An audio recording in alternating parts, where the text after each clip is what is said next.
Lucas capítulo 24.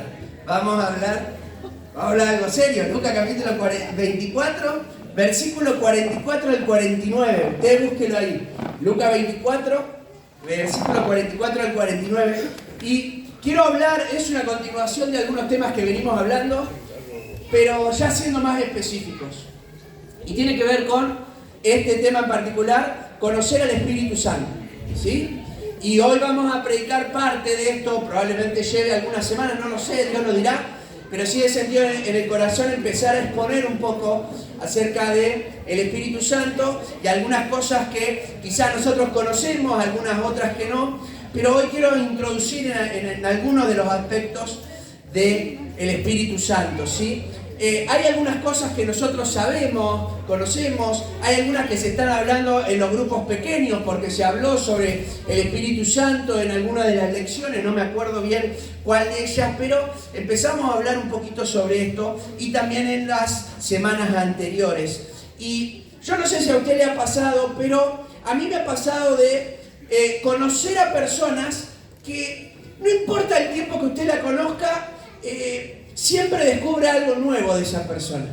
No sé si le ha pasado. Y no le hablo de algo negativo. No le hablo de pensar en ese que a veces, ¿no? Decimos una frase, muestra la hilacha, ¿no? Como que de repente, mirá, esto no lo conocía la persona. Sino hablo de aspectos positivos. Hay personas que tienen tantas vivencias, tanta experiencia, y que es tan reservada también la persona, que normalmente no las cuenta y las va contando poco a poco. Entonces usted la conoce hace 20 años, 15 años, 10 años, y de repente te cuenta algo que por lo reservada que es la persona, lo descubrí. No sé si le ha pasado alguna vez, ¿no? Yo tengo a alguien cercano que es así, que es mi suegro. Mi suegro es así. Mi suegro es una persona que tuvo mucha vivencia, pero una persona muy reservada. Entonces de tanto en tanto, cuando yo comparto alguna anécdota, alguna historia, él como que se envalentona allí y cuenta ahí alguna experiencia ahí, y muchas veces nos hemos enterado, y es gracioso porque hasta su propia familia se ha enterado de cosas que él ha salido en esa charla, en ese momento, porque él escuchó algo similar. Me acuerdo un caso particular que estábamos hablando sobre una provincia, y yo le había contado que había estado pastoreando en Entre Ríos, y lo estaba comentando ahí cómo había sido era una de mis primeras experiencias pastoreando, y cuando yo comentaba, él dijo: yo también viví en Entre Ríos. Y ni la esposa sabía. Y dijo: ¿cuándo? ¿Cuándo viviste en Entre Ríos? Claro, él empezó a contar un montón de cosas de él, de situaciones desde su niñez, cómo se había criado solo prácticamente en diferentes lugares, y que iba pasando por trabajo, y que el trabajo le daba casa, le daba vivienda, le daba comida, y el dinero, entonces él se establecía en el lugar donde le abría la oportunidad, y nos enteramos lo que había sido, lo que había hecho, cómo lo había hecho, y así en varias oportunidades nos causa risa que estamos hablando de algún tema y él cuenta algo y decimos: ¿pero de dónde lo sacó esto? Nadie lo sabía. Yo lo conozco hace casi 20 años y él siempre tiene algo nuevo para contar. Entonces, cuando yo empecé a pensar en esto del Espíritu Santo, lo relaciono como algo similar. Yo puedo tener muchos años en la iglesia y puedo tener mucho conocimiento de las Escrituras, pero no sé si a usted le pasa lo que a mí. Pero a la medida que voy conociendo al Señor, siempre descubro algo nuevo del Señor. Y el Espíritu Santo se manifiesta de formas que a veces a mí me sorprende y digo, no sabía que el Señor podía actuar de determinada manera o de determinada forma. Y de eso quiero hablar un poquito, cómo necesitamos conocer más profundamente al Espíritu Santo. ¿Para qué? Para poder disfrutar más de las experiencias que vienen solo por conocer al Espíritu Santo. Y no se pueden obtener de otra manera. En la Biblia nosotros tenemos un registro de quién es el Espíritu Santo, de maneras en las que el Espíritu Santo se manifestó, y gran parte de la esencia de quién es el Espíritu Santo nosotros lo tenemos en la Biblia.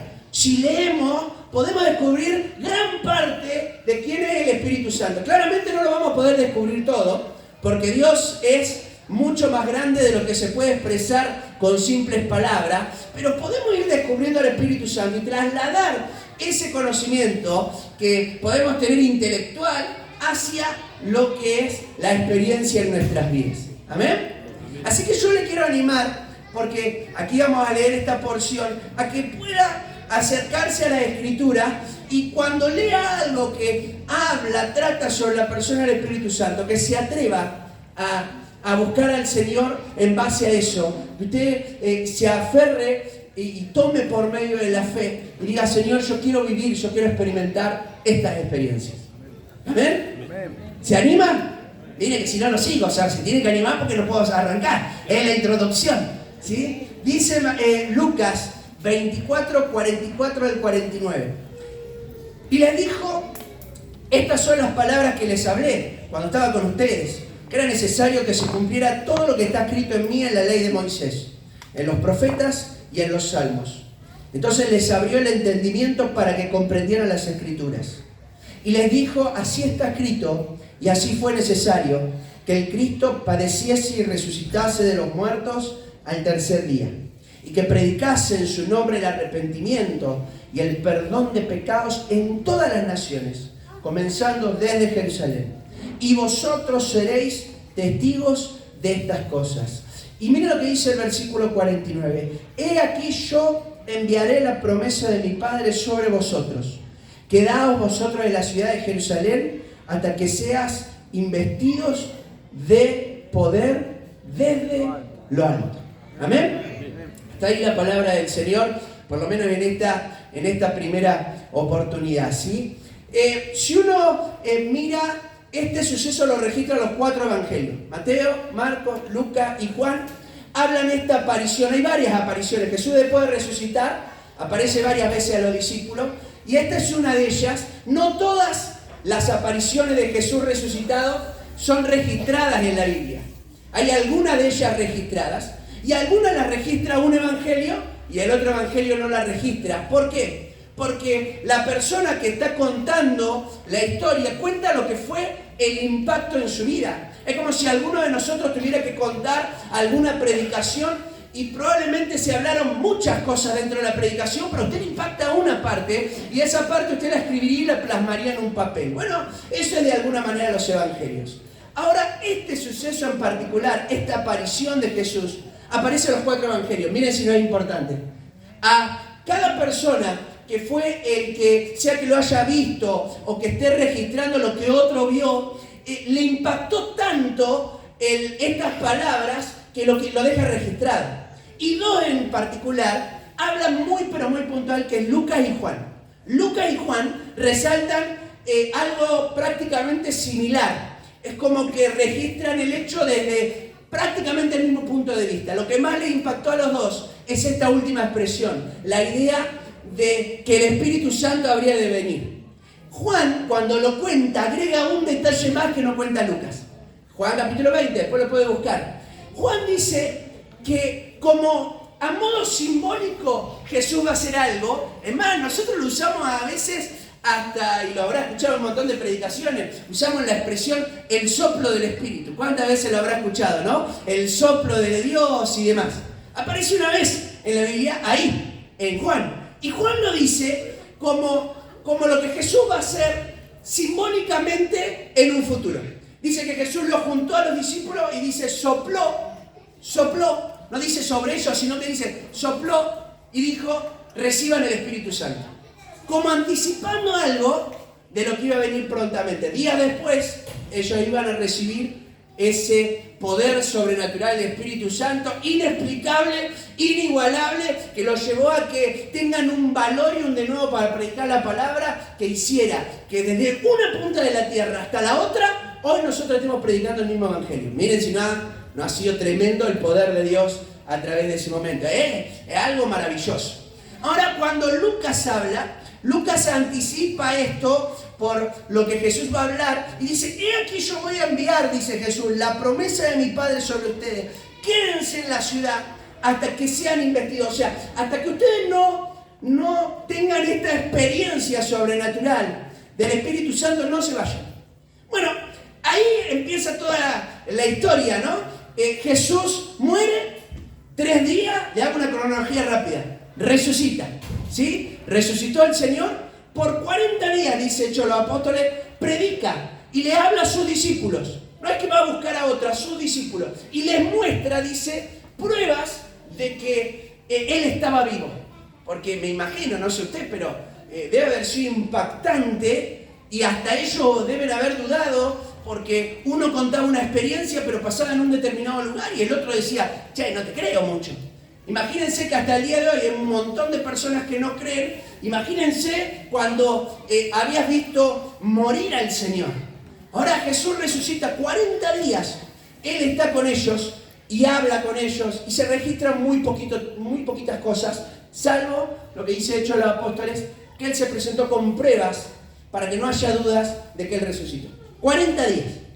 Y la cronología dice que después de 10 días, o sea, 10 días más, ellos se van a quedar, dice que el Señor asciende a los cielos y por 10 días ellos se quedan en el mismo lugar donde estaban, en Jerusalén, esperando con la expectativa de esta promesa de Lucas 24:49. ¿Cuántos días estuvieron esperando? 10 días. Porque pasaron 40 que Él mostró prueba de su resurrección y Pentecostés 50 días después de lo que pasó. Así que más o menos entre 8 y 10 días ellos van a estar ahí, ¿no? De una forma expectante de lo que Dios podía hacer. Así que a mí ya eso me da una pauta, ¿no? A mí me da una pauta de que tengo que tener una expectativa para que Dios pueda hacer algo. Por eso lo decía en la introducción. Si no hay una expectativa, porque la promesa ya está. La promesa genera la expectativa. Ahora yo tengo que permanecer y con ese deseo, anhelo de que eso, que era una promesa que generaba expectativa, se convierta en una realidad. ¿Me sigue hasta aquí? Amén. Si no se convertía en una realidad, quedaba como una palabra más de tantas otras que decía el Señor. Pero ellos sabían, estas palabras se van a cumplir porque nosotros vimos, por eso arranca el pasaje, nosotros hemos visto, esto ya se los anuncié, esto estaba desde antes, estaba en los salmos, estaba en los escritos de Moisés, estaban los profetas. De la misma manera que yo vine, que se generó esa expectativa de que yo iba a venir a la tierra y que iba a morir por los pecados de los hombres, ahora se tenía que generar la expectativa de tener una experiencia con el Espíritu Santo. ¿Amén? Amén. Cuando nosotros generamos, y es interesante porque ellos van a tener que esperar y no sabían cuánto tiempo. Nosotros sabemos cuánto pasó. ¿Cuánto tiempo iba a pasar? ¿Qué habrán pensado después del primer día? ¿Le ha tocado, ha ayunado más de 12 horas?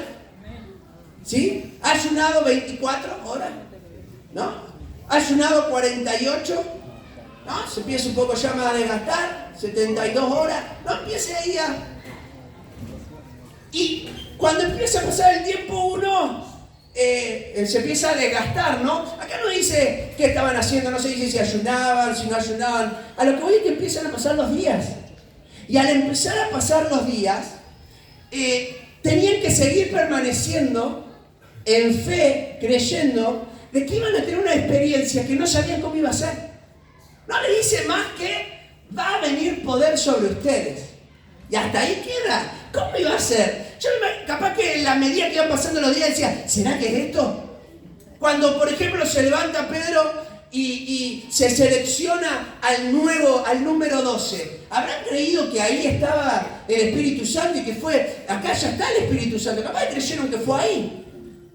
No lo sé. Lo que sí sé es que se generaba una expectativa y pasaban los días y ellos llegan con la esperanza, algo tiene que pasar.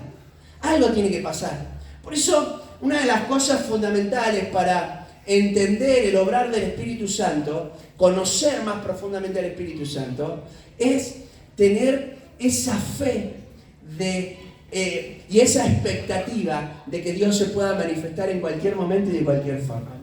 ¿Amén? Y si no la tenemos, sería maravilloso que se la pidamos al Señor. Señor, dame esta expectativa para tener una experiencia contigo.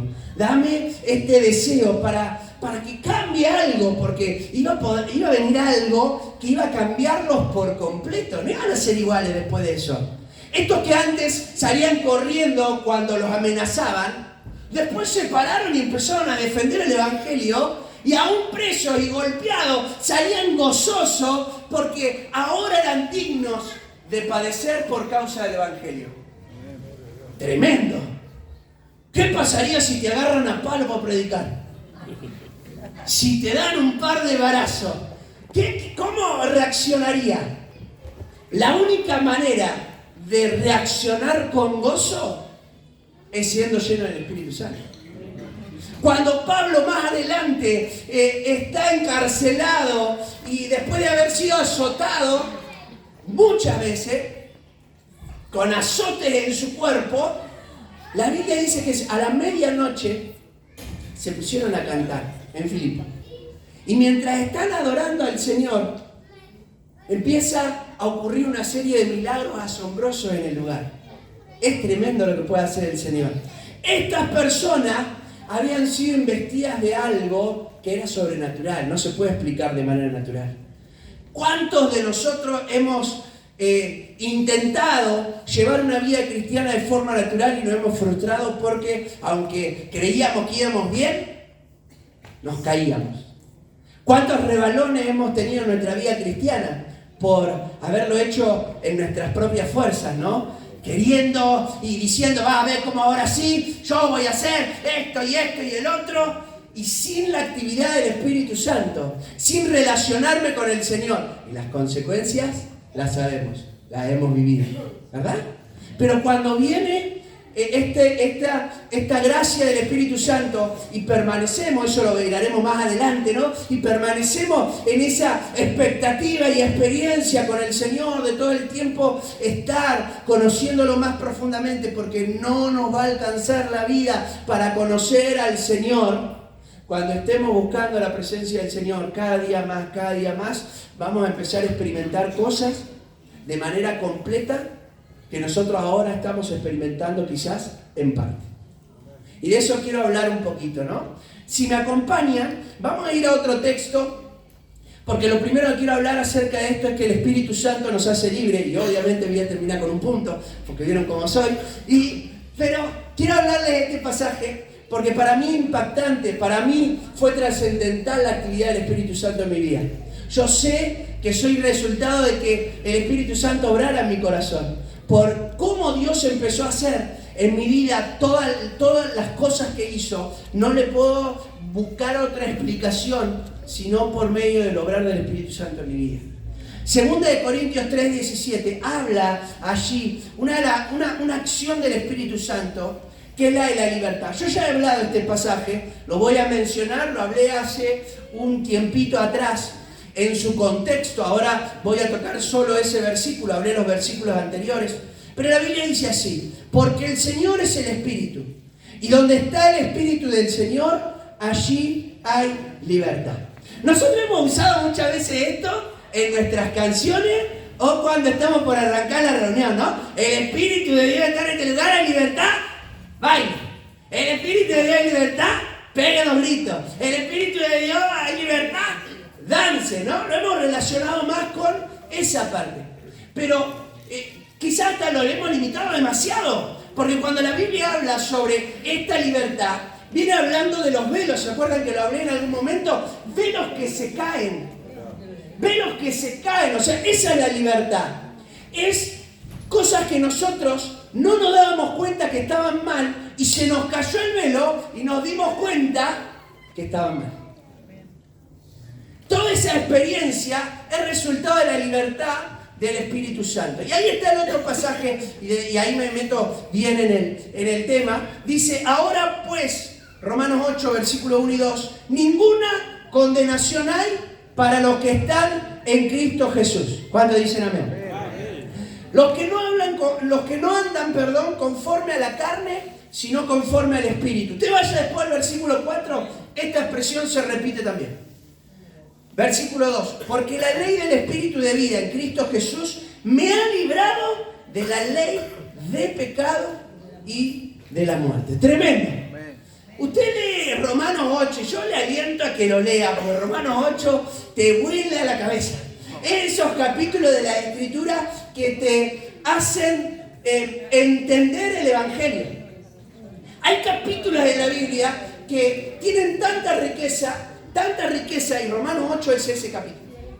Léalo, lea Romanos 8, porque va a experimentar libertad cuando usted lea. Porque en Romanos 8 usted va a encontrar cómo poder estar en paz. En Romanos 8 usted va a experimentar el propósito de Dios con su vida. En Romanos 8 usted va a poder experimentar el propósito de las pruebas. En Romanos 8 usted va a poder experimentar el amor de Dios por sobre todas las cosas, sobre toda condenación. En Romanos 8 usted va a experimentar que ya no es esclavo, sino que es libre. En Romanos capítulo 8 usted va a experimentar que ahora es hijo porque fue adoptado por el Señor. En Romanos 8 usted va a poder experimentar que ahora es guiado por el Señor. Y miren, y tengo unas cuantas más que están ahí en Romanos 8. Y no me estoy yendo a otro capítulo, solo en Romanos capítulo 8. Léalo. Mórfeselo como el desayuno a la mañana con hambre de haber ayunado por 48 horas, como decíamos hace un rato. Ahí, absorba toda la riqueza espiritual que hay. Ahora, la Biblia habla tanto en Corintios como en Romanos acerca de la libertad. El Espíritu Santo de Dios va a traer libertad. La primera cosa que trae libertad, lo hemos dicho porque está en 2 de Corintios, es que se empiezan a caer los velos. Esos velos, lo hemos hablado en alguna oportunidad, tiene que ver con aquellas cosas que nosotros no nos damos cuenta o no nos dábamos cuenta. ¿Vieron que hasta que uno no conoce al Señor, no tiene ni siquiera culpa de las cosas que hace mal? Es como que, no importa si haces algo malo, es muy poquito lo que tiene que ser algo demasiado horroroso para hacer, para generarte un poco de remordimiento. Pero cuando empezamos a conocer al Señor, se caen los velos y nos damos cuenta de la necesidad que tenemos de arrepentirnos y de buscarlo al Señor. Y de fortalecernos en Él. Porque se caen los velos, lo que antes para nosotros y no nos causaba nada. Ahora nos damos cuenta, esto está mal, esto está bien. Y entonces empezamos a caminar de otra manera. Eso es resultado de la libertad que es producto de una experiencia con el Señor. El Señor nos hace libres de la mala influencia. Y no voy a hablar de personas, sino de acciones que nosotros miramos. No voy a hablar de personas, pero sí de la mala influencia que nosotros hemos aprendido durante nuestra vida. Nosotros nacemos en determinada familia y aprendemos un montón de conductas que están ahí a nuestro alrededor. Aprendemos cómo tratar a las personas que nos rodean. Si creciste con una familia donde tus padres hubo violencia y muchas de las cosas que vos trasladás en tu vida para poder actuar tiene que ver un poco con eso también. Cuando vos no tuviste o cuando yo no tuve quizás una resolución de conflictos en el matrimonio, de padre hacia hijo y demás, nosotros trasladamos eso a la familia. La única manera en que eso se pueda cortar es por medio de una experiencia con el Señor y que el Espíritu Santo transforme nuestra vida, nuestra mente y nuestra forma de hablar. ¿Es así o no es así? Es necesaria la experiencia con el Espíritu Santo para poder quebrar con todas esas malas acciones aprendidas por el entorno en el cual nosotros hemos crecido o nos seguimos relacionando. Necesitamos de la libertad por medio del Espíritu. Por eso este pasaje, ¿sabe lo que me encanta? Que en el versículo 2 habla del poder que tiene el Espíritu Santo sobre la ley de muerte. Me encanta esa expresión porque habla sobre esa verdad. La ley del Espíritu de vida, porque esto es del Espíritu Santo, el Espíritu Santo te vivifica, te da vida, en contraposición a esta ley de pecado y de muerte. Sobre eso también el Señor te liberó. Te liberó, me liberó del poder que tenía el pecado sobre mí. Yo ya no le puedo echar la culpa a las acciones que aprendí en mi entorno, porque si yo tengo una experiencia con el Espíritu Santo, ese poder que tenían, toda esa influencia se corta y se rompe en el nombre de Jesús. Y por el Espíritu de Dios. ¿Es así o no es así?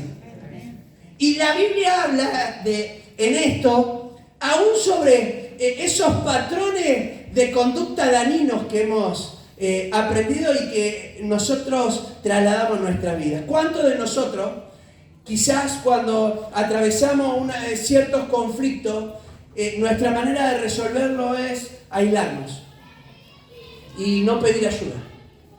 Y aunque es un patrón dañino porque nos daña, nosotros lo seguimos repitiendo con el paso del tiempo. Hay personas que la manera de resolver los conflictos es por medio de la violencia. Y pasan los años y aunque esté en el camino del Señor, sigue respondiendo de la misma manera. Y ahí me habla el Señor que Él me puede librar del poder, del pecado y de la muerte. Que eso que para mí es algo natural y normal, porque lo replico cada vez, esas cosas que nosotros replicamos de forma constante y caemos siempre en el mismo error, el Señor lo puede romper y destruir con su sola intervención, y mientras nosotros estemos conociendo al Espíritu Santo de Dios y mantengamos esa comunión con el Señor. ¿Amén? Este poder de libertad que el Señor nos da, según el versículo 1 de Romanos 8, dice que ya no hay condenación. Así que el Señor también nos libra de la culpa que produce el pecado. Y eso es tremendo. La culpa que produce el pecado, el único que la puede destruir es el Señor. Por medio del Espíritu Santo. ¿Cuántas veces hemos cometido o hemos hecho algo mal, algo que no queríamos hacer? Y eso ha quedado grabado en nuestra mente, ¿no? Y el poder que tiene la culpa sobre una persona es tan terrible que la destruye. Le destruye la mente. Le destruye la mente. Por eso, cuando la Biblia nos habla acerca de que no hay condenación a aquellos que están en Cristo Jesús, los que no andan conforme a la carne, sino conforme al Espíritu, lo que nos está diciendo es que nosotros, en nuestro día, nosotros en nuestro diario andar, ya podemos vivir sin culpa por los errores que hemos cometido.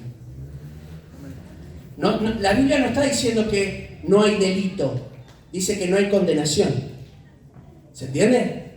No está diciendo que no hay más delito. Es más, dice que estábamos nosotros muertos en delitos y pecados. Pero ahora el Señor lo que hace es traer libertad sobre nuestra mente, sobre todas nuestras culpas. Y esto que para nosotros es tan fuerte y que no nos deja salir muchas veces, porque empezamos, cuando uno tiene culpa, se siente atado.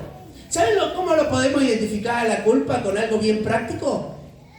Si usted pudiera atarse una soga al pie con 2 metros, 3 metros, y ahí pone una pesa de 10 kilos, y usted camine con la pesa de 10 kilos y con esa soga, camine.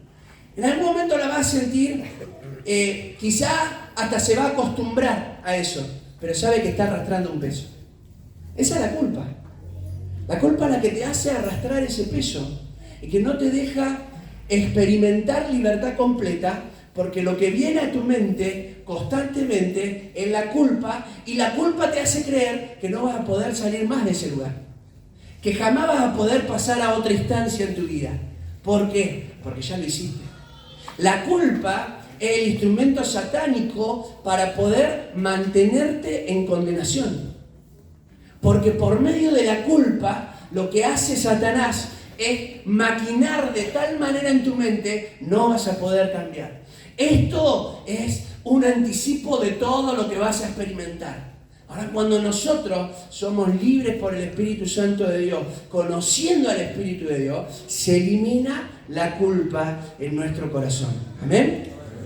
Para eso tengo que dejar al Espíritu Santo que me pueda ayudar en mi caminar, que pueda romper eso que estoy llevando y que lo llevo para todos lados, para no llevarlo nunca más. Si la culpa te detiene, o si seguís arrastrando cosas por causa de la culpa, hoy puede ser una buena oportunidad para que te acerques al Señor y le digas: Señor, yo quiero experimentar completa libertad. El estar, esta palabra de no hay condenación habla de estar encerrado también, implica eso. Todos los que estamos en este lugar estuvimos en la pandemia, ¿no? Y en la pandemia sufrimos de alguna manera el agobio de estar encerrados, ¿no? ¿Cuántos sufrieron estar encerrados en la casa en la pandemia? ¿No? Que lo sufrían, no sabías qué hacer. Al principio dijiste: qué lindas vacaciones, pero no terminaban más las vacaciones. Y se convirtió en un agobio hasta mental, muchas enfermedades mentales, depresión, angustia, divorcio y demás surgieron en medio de la pandemia. Y a nivel espiritual, muchísimas iglesias sufrieron el golpe de la pandemia, terrible, de una forma tremenda. Ahora, lo interesante, eso es para que lo podamos entender un poquito mejor. Ahora, yo no sé si ustedes se acuerdan, pero en la pandemia tenías que tener permiso para salir, ¿se acuerdan? Y en los permisos para salir, a veces, ¿qué era lo que tenías permiso para salir? ¿Para qué? ¿Para ir a comprar o para ir a trabajar? Lo que hoy nos causa agobio, ¿no? En ese momento era causa de disfrute. ¿Se han puesto a pensar en eso? En ese momento era disfrutar, era, por lo menos salí. Hoy nos quejamos por pasar eso, pero en ese momento era como, ¡ay, qué lindo lo que puedo hacer! ¿A dónde está? Y mandaba a alguien, estoy afuera, ¿dónde? Y en el ISIS, pero estaba ahí nomás, pero, ¿dónde está? Ir al trabajo, estoy acá, pero lo sufríamos.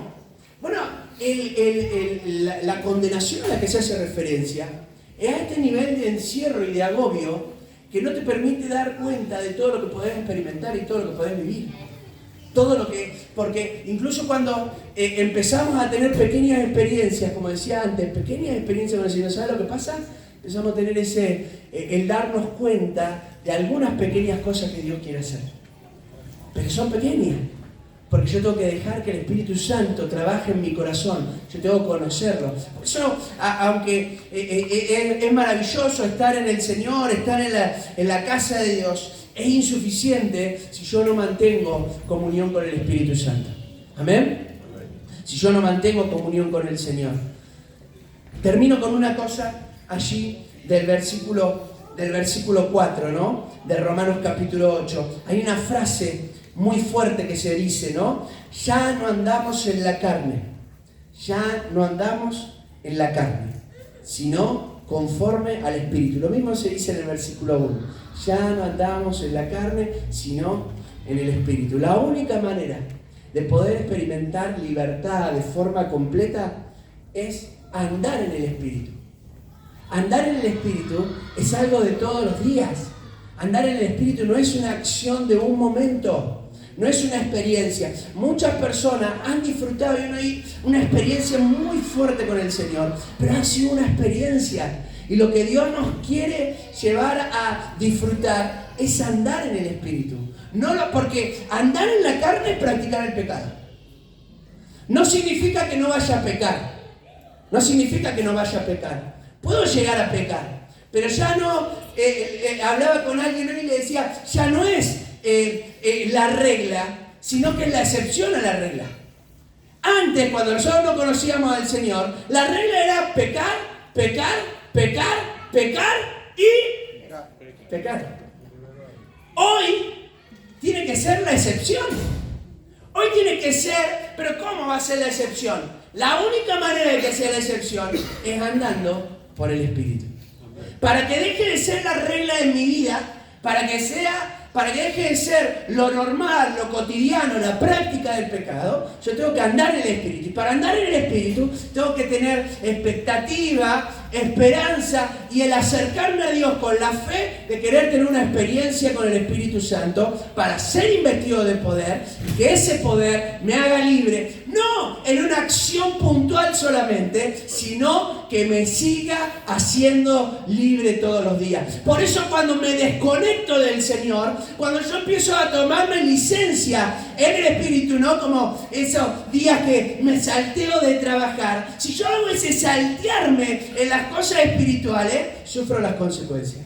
¿Y las consecuencias cuáles son? Vuelvo a andar en la carne y deja de ser una excepción para convertirse nuevamente en la regla, el practicar el pecado. Pero quiera Dios que en esta noche nosotros podamos acercarnos al Señor con la expectativa y le digamos, Señor, yo quiero andar en el Espíritu, tener una experiencia continua con tu presencia. ¿Amén? ¿Qué les parece si nos ponemos en pie? ¿Qué les parece? Y medio que termine el punto 1. Andar en el Espíritu. Yo te animo, yo sé que quizás conoces al Señor hace mucho tiempo. Yo también conozco al Señor hace mucho tiempo y me sigo dando cuenta que en la medida que yo descanso en las experiencias que tuve en el pasado, me pierdo de muchas cosas que Dios quiere hacer en el presente.